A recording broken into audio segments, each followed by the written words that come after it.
Shalom saudara-saudara yang terkasih dalam Tuhan kita Yesus Kristus. Bagaimana kabarnya hari ini? Semoga semuanya tetap dalam keadaan sehat dalam penyertaan Tuhan kita Yesus Kristus. Amin. Saudara-saudara yang terkasih, saya mengucapkan turut berbelasungkawa atas kepergian penyanyi rohani yang luar biasa, yaitu Saudari Melita Sidabutar. Semoga keluarga yang ditinggalkan diberikan pengharapan, diberikan penghiburan untuk mengenang kisah Melita Sidabutar yang begitu luar biasa. Dalam video ini saya membagikan sebuah kesaksian yang sangat-sangat memberkati kehidupan saya, dan semoga saudara-saudara dan teman-teman semuanya juga boleh diberkati lewat kesaksian Saudari Melita Sidabutar sebelum dia meninggal. Mari kita saksikan sama-sama. Tuhan Yesus begitu baik, izinkan saya untuk berbagi cerita kebaikan Tuhan. Sebelum kita semakin dalam lagi dalam pujian penyembahan, kita mau ingat-ingat lagi ya. Mungkin kadang saudara datang dengan perasaan yang saya nggak ngerti apa yang dalam hidup saya, tapi I don't know who need to hear this, but God is madly in love with you. Amen. Kasih tepuk tangan yang meriah untuk Tuhan. Saya Melita Sidabutar, dan mungkin ada yang belum tahu, puji Tuhan atas anugerah Tuhan. Saya di tempat ini sebagai seorang penyembah. Saya tahu dengan semua keterbatasan, Tuhan yang menyediakan semuanya untuk saya. Dan satu hal yang saya syukuri yaitu saya lahir tumbuh besar di keluarga yang cinta Tuhan, dan bawa saya dari kecil pelayanan. Betul, ada papa mama di sebelah sini dan selalu ikut kemanapun saya pelayanan, especially papa dan mama temenin abang-abang saya, kakak saya di rumah yang hari ini juga melayani di Jakarta. Dan sampai hari ini kita semua masih pelayanan. Tapi satu hal yang saya tahu adalah bukan karena rutinitas, bukan karena kuat dan gagah saya, tapi karena betapa saya menyadari saya perlu Tuhan. I need God in my life, I need Jesus in my life. Saya begitu membutuhkan Tuhan. Saya nggak bilang ini dari saya kecil, tapi saya tahu beberapa tahun kebelakangan dengan semua yang saya punya, saya tetap membutuhkan Tuhan. Seperti yang saya bilang tadi, saya lahir tumbuh besar di keluarga yang cinta Tuhan. Jadi rasanya selalu mudah, selalu dengan gampang saya bilang Tuhan itu baik. Saya bilang Tuhan Yesus selalu menyediakan yang terbaik buat saya, karena yang saya rasakan itu kelimpahan. Keluarga saya diberkati, pendidikan diberkati, orang tua diberkati. Saya nggak rasain susah. Saya nggak rasain yang namanya tidak ada damai sejahtera. Bahkan mungkin orang-orang di luar sana call our family as a perfect family. Karena setiap malamnya kami sebelum tidur kami gandengan tangan. Saya 4 bersaudara, saudara, dan saya paling kecil. Saya bontot, saya pudan saya. Dan 2 abang, saya ini kembaran saya Melisa Sidabutar. Dan kita sama-sama sebelum tidur kita gandengan tangan, kita naikkan 1-2 pujian, dan kemudian kita berdoa. Mungkin hari ini papa, besok mama, besok abang lagi, Melisa, dan baru saya. Selalu begitu. Sampai akhirnya saya merasa ya udah hidup saya tuh sempurna. Dan kemudian di tahun 2018-2019 saya mulai sulit untuk bilang Tuhan baik. Kenapa? Karena di situ mulai ada masalah finansial, pekerjaan papa mulai tersendat, dan rasa-rasanya saya kalau mau beli A susah, mau beli B susah. Saya mulai bertanya-tanya, kayaknya saya nggak ngerasain ini dulu. Ini rasa yang asing buat saya. Dan saya selalu merasa saya itu dipuji. Saya selalu merasa kalau saya itu on top of my friends. Saya selalu yang the best, the biggest in my generation. Dan pada saat itu mudah untuk selalu bilang Tuhan baik. Dan saya dan kakak saya, Melisa, kembaran saya, kita tuh selalu nyanyi berdua, duet.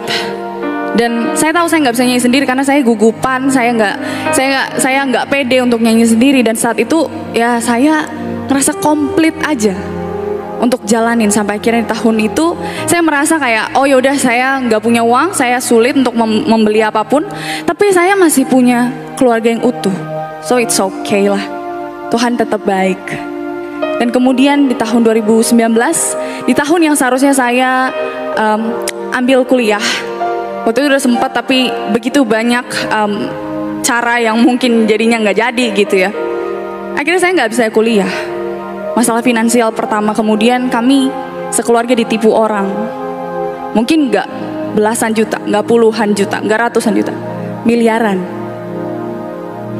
Dan saya berpikir waktu itu, saya belum tahu di situ. Saya berpikir kok susah banget ya mau beli A, mau beli B. Kok susah banget ya, susah sekali. Tapi kemudian saya nggak tahu hal itu. Papa mama saya yang tahu, kami sekeluarga tetap berdoa, kami tetap pelayanan dan segala macamnya. Tapi saya nggak bisa kuliah. Saya mulai menyadari saya nggak bisa jalan-jalan sama teman saya. Teman saya beli A, saya nggak bisa beli A. Teman saya beli B, saya nggak bisa beli B. Saya cuman selama setahun, saya cuman mendekam di rumah. Saya cuman diem aja di rumah. Saya nggak tahu apa what's going on outside. Saya nggak tahu apa yang terjadi di luar. Saya nggak tahu sama sekali. Tapi kemudian saya tuh punya kakak-kakak yang luar biasa juga. Selain papa mama yang luar biasa, kakak-kakak saya pun luar biasa. Nggak pernah mengeluh. Sebagai anak paling kecil, paling bontot, saya merasa malu kalau saya tuh beda sendiri. Kalau saya mengeluh sendiri. Saya nggak pernah nunjukin saya stres juga sama kakak-kakak saya, sama abang saya. Dan kemudian seiring berjalannya waktu, saya udah nggak bisa lagi nahan ini kayak mau pecah. Kemudian di tahun yang sama, di tahun 2019, di momen Natal, saya berdoa dengan kencang, Tuhan, tahun 2020 please banget, kasih mujizat buat keluarga saya. Saya mau balik pelayanan Tuhan, saya mau kuliah Tuhan, saya mau bisa jalan-jalan sama teman saya. Saya janji akan tetap jaga hidup. Dari kecil pelayanan, saya takut Tuhan. Kemudian penghujung tahun 2019, yay, Happy New Year. Di tahun 2020, kita semua di awal tahun diterpa pandemi. Bagi saya gak kaget lagi saudara. Bagi saya kayak, ya saya udah ngerasain dari 2 tahun lalu kok. Saya gak kaget lagi. Tapi yang bikin saya sedih, kenapa saya duluan? Kenapa saya merasakan ini duluan? Saya gak kaget ya. Kenapa? Terus apakah pandemi membuat saya beda gitu dari yang enggak, saudara? Semakin terpuruk, iya. Dan kemudian sepanjang tahun 2019, 2020 sampai pertengahan, gak ada perubahan setitik pun. Saya bingung, saya mau makan susah, mau apa susah. Saya gak kuliah, kakak-kakak saya harus menghentikan mimpi mereka. Dan kemudian di pertengahan tahun, puji Tuhan atas anugerah Tuhan, saya dan kakak saya, Melisa, itu diajak untuk ikutan ajang pencarian bakat Indonesian Idol. Dan di masa itu saya pikir ini kesempatan yang sangat bagus, sangat baik untuk saya dan keluarga. Saya pikir oke, gak apa-apa. Saya mau nyanyi hanya bagi kemuliaan nama Tuhan. Abis ini saya mau melayani dengan sungguh. Saya beresin semua urusannya, keperluannya untuk Indonesian Idol. Dan kemudian tibalah hari H. Audisi pertama, saya langsung gak lolos saudara. Satu titik cerah yang saya anggap sebagai titik balik keluarga saya langsung gak lolos. Langsung hancur sehancur-hancurnya. Saya pikir saya gak berguna. Saya langsung rendah diri. Saya gak punya apa-apa, saya gak bisa ngapa-ngapain. Kemudian Melisa, Tuhan baiklah. Dia lanjut ke eliminasi 1, eliminasi 2. Dia lolos saudara. Dan kemudian harus berhenti di eliminasi 3. Dengan mood yang happy dari audisi eliminasi 1, eliminasi 2, saya berpikir Tuhan baik banget ya, Melisa tetap lolos. Tapi kemudian di eliminasi 3, Melisa gak lolos. Dan saya kembali bertanya-tanya, kenapa Tuhan bawa sejauh ini hanya untuk dia tinggalkan? Kenapa Tuhan rasa-rasanya gak pernah menolong saya? Kenapa saya rasa-rasanya kayak, apakah Tuhan mendengarkan doa saya? Tapi sekali lagi saya terlalu gengsi untuk ngomong itu sama kakak-kakak saya, sama kembaran saya. Dan kemudian kami di penghujung tahun November 2020, kami kembali utuh. Kami serumah semuanya karena waktu itu Melisa sempat karantina. Dan kita kembali berdoa. Kita kembali gandengan tangan, naikkan 1-2 pujian, ganti-gantian doanya setiap malam. Dan Tuhan baik. Saya merasakan damai sejahtera yang gak pernah saya dapetin dari siapapun, dari dunia. Dan 3 tahun lalu, 8 Desember 2020, tiba-tiba Melisa Sidaputar meninggal dunia. Satu hal yang tadi saya bilang, saya nggak bisa nyanyi sendiri, saya selalu duet. Saya bahkan malu mengakui kesusahan saya, karena saya depends on her. Saya bergantung sama Melisa. Dan pada saat itu saya pikir, ini kacau. Tuhan gak sayang sama saya. Tuhan gak dengerin doa saya. Does God really love me?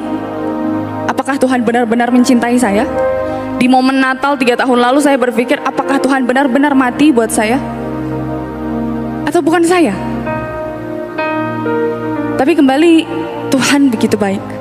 Sebelum malam Natal, tepat 2 hari sebelumnya, itu 2 minggu setelah kejadian Melisa berpulang, kakak rohani saya datang dan bilang, "Dek, ayo rekaman lagu rohani."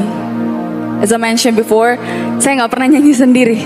Dan di saat itu saya harus nyanyi sendiri. Saya nyanyi dan saya bilang, hanya Yesus penolong yang setia. Tapi saya pikir, di mana pertolongan Tuhan? Di mana Dia yang katanya setia? Saya nggak bisa merasakan pertolongan Tuhan. Saya marah, kecewa, bingung. Kembali saya diam. Saya nggak berdaya. Tapi satu hal yang Tuhan ajarkan, sampai hari ini saya ingat. Kalau di dalam kelemahan kita, Tuhan Yesus bekerja, amin. Tuhan Yesus bekerja, amin. Lebih keras lagi, katakan amin.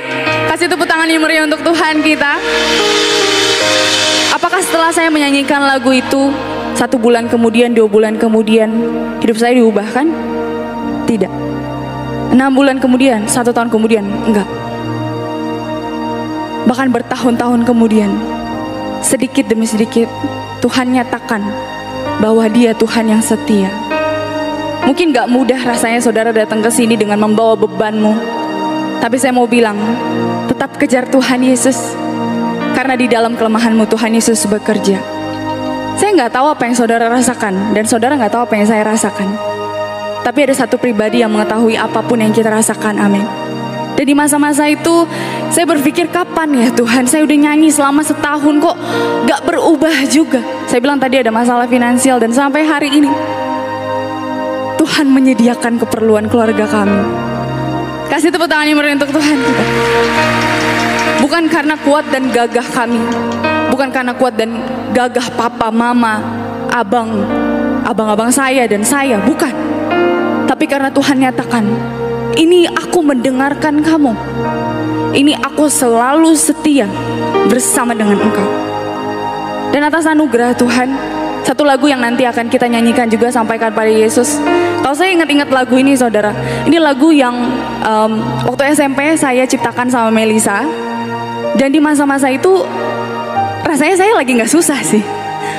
Tapi saya kayak pengen ngomong kalau di saat dunia mengecewakan dan menyakitkan buat saudara dan saya, ada satu pribadi yang gak pernah tinggalkan kita. Ada Tuhan Yesus, amin.